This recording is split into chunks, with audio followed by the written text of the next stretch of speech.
اللہ پاک قرآن میں خود فرماتے ہیں وَلَا تَقُولُوا لِمَن يُقْتَلُ فِي سَبِيلِ اللَّهِ أَمْوَاتٌ بَلْ أَحْيَاءٌ وَلَكِنْ لَا تَشْعُرُونَ، اور وہ لوگ جو اللہ کی راہ میں مارے جائیں انہیں مردہ نہ کہو بلکہ وہ زندہ ہیں، لیکن تمہیں اس کا شعور نہیں کہ جس کے سر پر وہ فخر کا تاج ہے کہ وہ شہید کی بیوہ نہیں بیوی ہے۔ اس لیے کہ اللہ پاک قرآن میں خود فرماتے ہیں وَلَا تَقُولُوا لِمَن يُقْتَلُ فِي سَبِيلِ اللَّهِ أَمْوَاتٌ بَلْ أَحْيَاءٌ وَلَكِنْ لَا تَشْعُرُونَ، اور وہ لوگ جو اللہ کی راہ میں مارے جائیں انہیں مردہ نہ کہو بلکہ وہ زندہ ہیں، لیکن تمہیں اس کا شعور نہیں۔ میں مسز میجر اکبر شہید ستارے بصالت آپ سے مخاطب ہوں۔ ٹوٹل ازدواجی زندگی انتہائی پرسکون، انتہائی پرمسرت، ایسی کہ جس کو لوگ کہیں کہ یہ آئیڈیل کپل ہے۔ اللہ پاک نے اس قلیل مدت میں جو 3 سال 8 مہینے کی تھی، 2 بچوں سے نوازا۔ میرا بڑا بیٹا حسان اکبر 2 سال کا تھا جب میرے ہسبینڈ کی شہادت ہوئی، اور میری بیٹی زہرا فاطمہ 2 مہینے کی تھی جس دن اکبر کا جنازہ تھا۔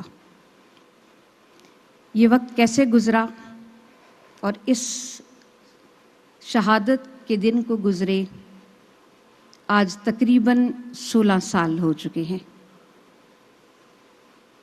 10 جون 2008 اکبر افغان بارڈر پہ اپنی ڈیوٹی سر انجام دے رہے تھے، اور ضرب میزان اس آپریشن کا نام تھا، جس میں وہ پاکستان کی افغان بارڈر پہ گورا پاڑی پوسٹ پر اپنے فرائض سر انجام دے رہے تھے۔ وہ پوسٹ انہوں نے واپس پاکستان کے لیے کیپچر کی، اور شام کو مغرب کی نماز کی امامت آپ نے اس پوسٹ پر خود کروائی پاکستان کا جھنڈا لہرانے کے بعد۔ لیکن ساتھ ہی مغرب کی ابھی عشاء نہیں ہوئی تھی کہ میزائل اٹیک ہوا اسی پوسٹ پہ، اور وہ جو پہاڑ تھا اس کے پرخچے اڑ گئے، اور اس پہاڑ کے بڑے بڑے پتھر ان کے ساتھ جوانوں کو بھی لگے، ان کو بھی لگے۔ اس سانحے میں ان کا دایاں بازو اور دائیں ٹانگ ان کے جسم سے جدا ہو گئی تھی، اور جس وقت وہ گرے ہیں اس وقت ان کے سینے پر پہاڑ کا ایک بڑا سا پتھر آ کے گرا، اور میجر اکبر نے اپنے خون کی آخری قطرہ بھی اس ملک کے لیے وار دیا، اس ملک کی آبیاری کی۔ مجھے لگتا ہے میرے وطن کی مٹی میں جو خوشبو ہے نا، یہ اکبر اور ان جیسے شہداء کے خون کی خوشبو ہے جو اس وطن کی مٹی کو اور مہکا رہی ہے۔ بے شک۔ میں اس سے زیادہ اور کیا کہوں۔ تمام شہداء کی فیملی کو بہت زیادہ سلام۔ اور یہ ایک کٹھن مرحلہ ہے کہ انسان ایک ایک دن نہ زندوں میں ہوتا ہے نہ مردوں میں ہوتا ہے۔ میری بیٹی فاطمہ، ہم لوگ عمرہ کے لیے گئے، چھوٹی سی تھی، وہ کہتی ہے ماما اللہ میاں کے گھر کا دروازہ کدھر ہے؟ تو میں اس کو اس سائڈ پہ لے گئی، بیٹا یہ دروازہ ہے، ظاہری بات ہے وہ ذرا اونچا ہے، اماں اس کو کھلوائیں، میں نے اندر جانا ہے۔ وہ لمحہ میرے لیے بہت تکلیف دہ تھا۔ میں نے اس کو کہا، میں نے کہا بیٹا یہ جو بڑے بڑے بادشاہ ہوتے ہیں نا، یا بڑے بڑے وزراء ہوتے ہیں، یا ملک کے جو بڑے عہدوں پر فائز ہوتے ہیں، یہ ان کے لیے کھلتا ہے۔ تو آگے سے اس نے ضد باندھ لی کہ نہیں، لوگ کہتے ہیں کہ بابا اللہ کے پاس ہیں، اللہ کے گھر ہے، یہ اللہ کا گھر ہے، دروازہ کھلوائیں، مجھے اندر جانا ہے، میں نے بابا سے ملنا ہے۔ اور آپ یقین کریں، میرے ایک طرف فاطمہ بیٹھی تھی، ایک طرف حسان بیٹھا تھا۔ حسان نے فاطمہ کو یہ کہا، بہنا جھلی، یہ اللہ پاک کا وہ والا گھر ہے جو دنیا کے لوگوں کے لیے، بابا اللہ پاک کے ہیون والے گھر میں ہیں۔ تو واپس آ کے میں جب ہوٹل میں ہم لوگ واپس گئے تو میں نے حسان سے پوچھا، میں نے کہا بیٹا یہ بات ماما کے ذہن میں بھی نہیں آئی تو آپ کے ذہن میں کہاں سے آئی؟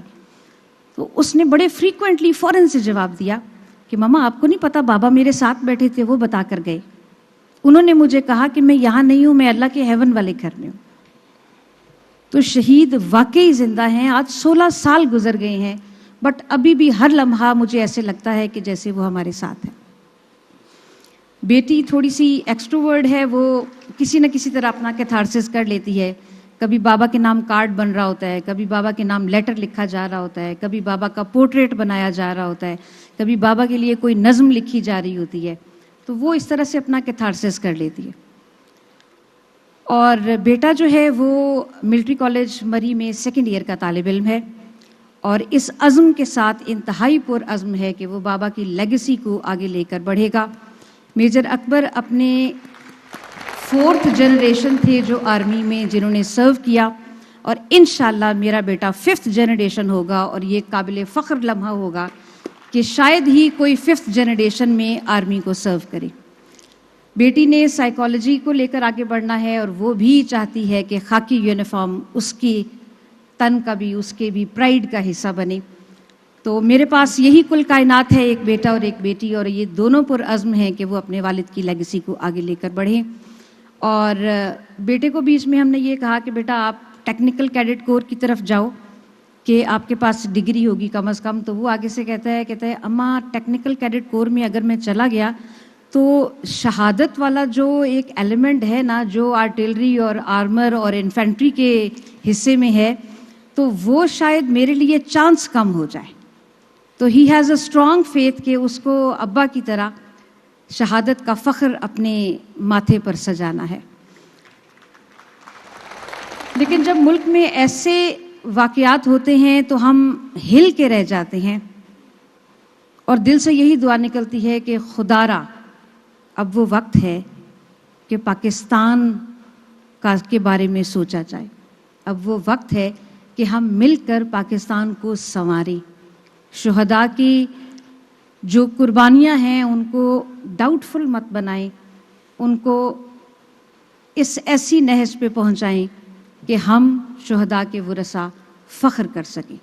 آئیے مل کے یہ عہد کریں کہ اپنے پیارے وطن کو سجائیں گے ہم, ذرے ذرے کو سورج بنائیں گے ہم, کوئی دشمن جو روکے ہمارے قدم, ساری دنیا کا تختہ الٹ دیں گے ہم.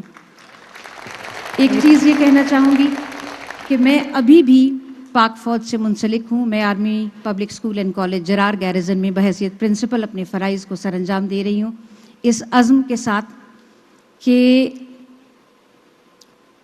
پاک فوج نے ایک لمحہ بھی ہمیں اکیلا نہیں چھوڑا. تو اسی لیے میرے بچے بھی اس عزم کو آگے لیے بڑھے ہیں. جب APS پشاور کا سانحہ ہوا تھا تو وہاں کی پرنسپل کا نام بھی طاہرہ تھا. آپ یقین کریں میرے دل سے اس وقت دعا نکلی تھی کہ کاش اس طاہرہ کی جگہ یہ طاہرہ ہوتی تو شہادت کا فخر اپنے ہسبینڈ کی طرح میں بھی اپنے سینے پر سجاتی.